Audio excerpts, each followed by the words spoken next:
The goal of this video is to walk you through the 3 main steps involved in compositing a green screen footage with a 3D scene in Blender. You can use this video as a reference for all of the tutorials we provide on this subject. To begin, you must remove the green backdrop. We can do that in After Effects or any compositing software you prefer.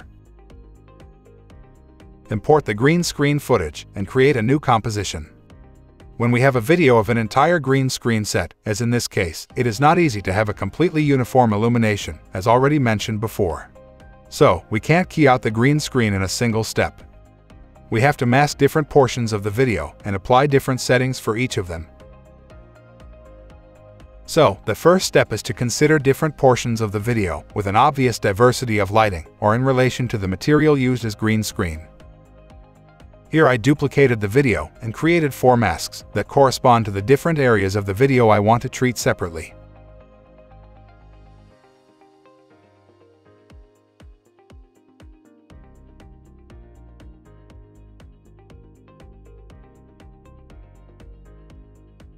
Of course, the masks must match each other and be precisely aligned.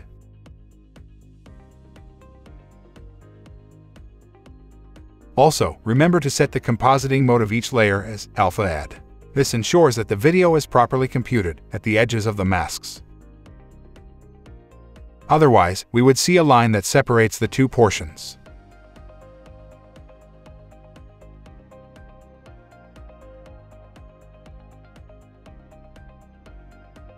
Now we can apply the key light filter for each portion of the footage.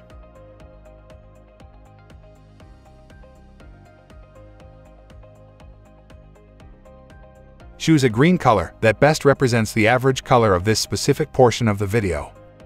I generally prefer to choose it near the subject, as this is the area that needs to be better keyed out. Now, set the view option to status. This is very useful, as the pixels are displayed as black, gray, or white, depending on their transparency. Black means completely transparent. Now you have to adjust the clip black parameter until you achieve a completely black background.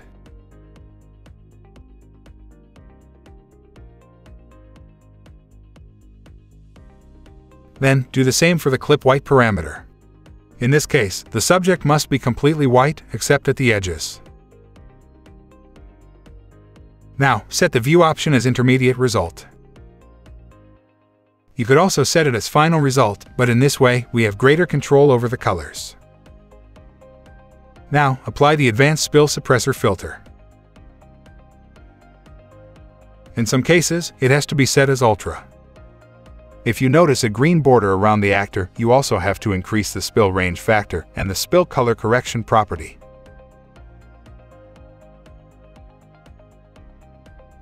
But we're not done yet. We still have to remove some markers. We can do that by creating a small mask for each of them, animating its position, and then setting its compositing method to subtract.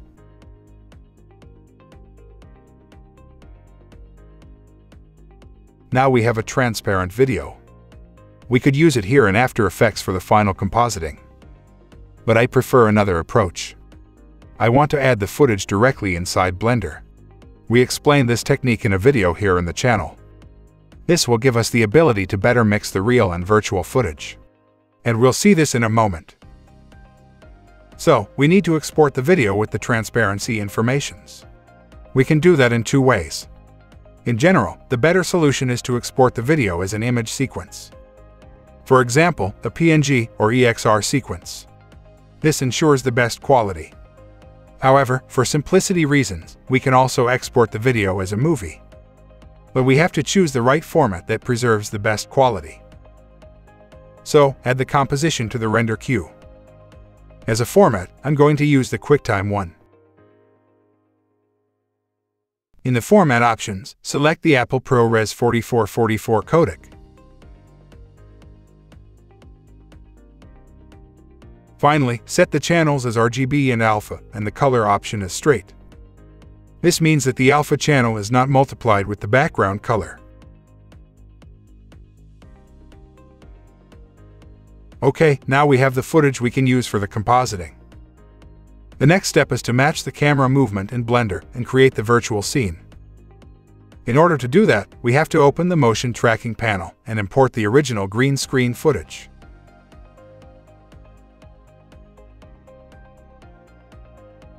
Let's also check that the frame rate of the scene is set to 25 frames per second, the same value we used to shoot the video.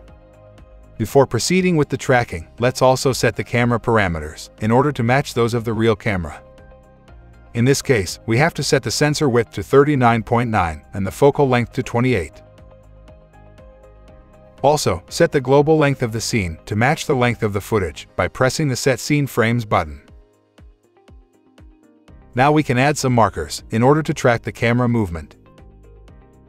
You can do that by selecting the Add button and clicking where you want to add the marker. Then press the Track Marker button.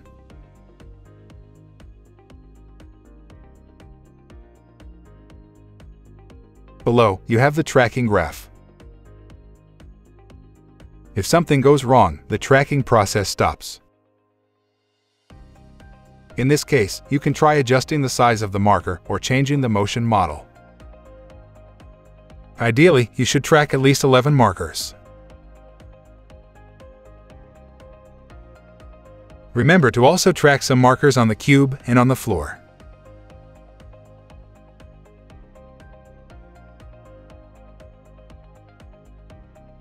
When you are done, open the Solve panel and click on the Solve Camera Motion. If everything is fine, you should get an error below than 1. This means that the tracking process is good. Otherwise, you should try tracking more markers or deleting the markers with high average errors and track them again. You could also try to refine the focal length or radial distortion. You shouldn't refine the optical center as we need it to remain at 0. Otherwise, we'll have some issues when matching the imported footage with the camera, as we'll see in a moment. Now, we have to say Blender, where is the floor? You can do that by selecting 3 markers on the ground and clicking on the Floor button. You can also do that for the wall. We also have to set the scale. So, select 2 markers of the floor. Set the distance to 1 and click on Apply Scale. This is the reason why we place the markers on the floor 1 meter apart. Finally, click on the Set as Background button. As a result, the movie clip will be placed as background of the camera, and this is useful to check the accuracy of the tracking data. Now, open the Layout panel. You should have the camera view in the background. Activate the view of the trackers in the Show Overlays panel and start the timeline. The virtual markers should perfectly match the real ones. Now we can proceed modeling our scene.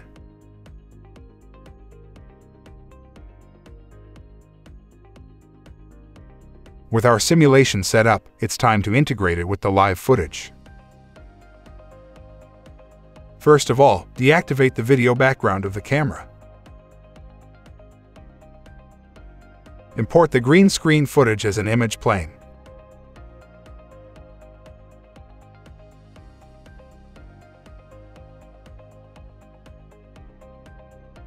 Select Emit as material type.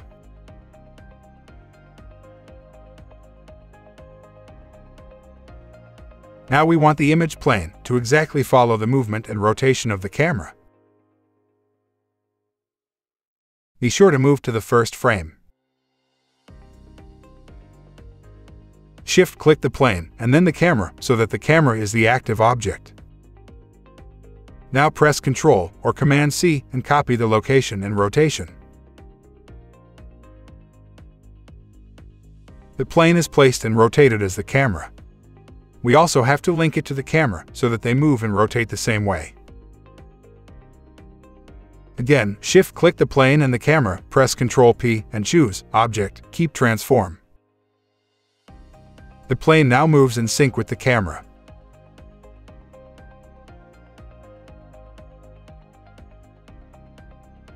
But is not visible yet. We have to move it in front of the camera. select the plane, enter the edit mode, and moves it along the local Z-axis until it completely fills the camera viewport. You can do that by pressing the G key and press twice the Z key to access the local transformation.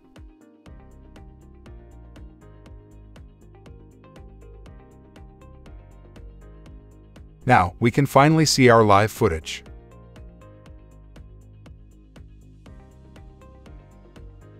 But we are not done yet. We want the plane to be placed inside the scene as the real actor, so it can interact with the surrounding. You can do that by simply scaling the plane.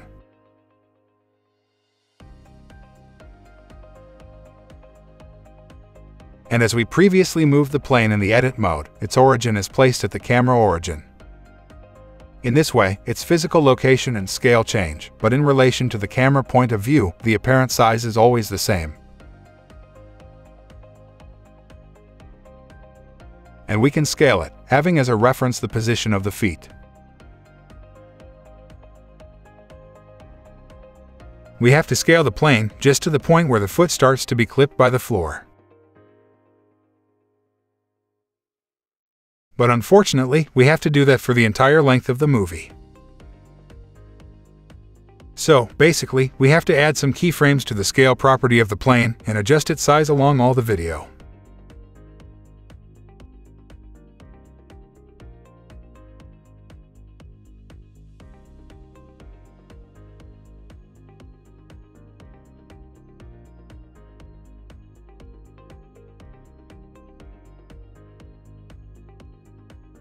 Now the real video is perfectly composited with the virtual scene, and it can also receive and cast shadows.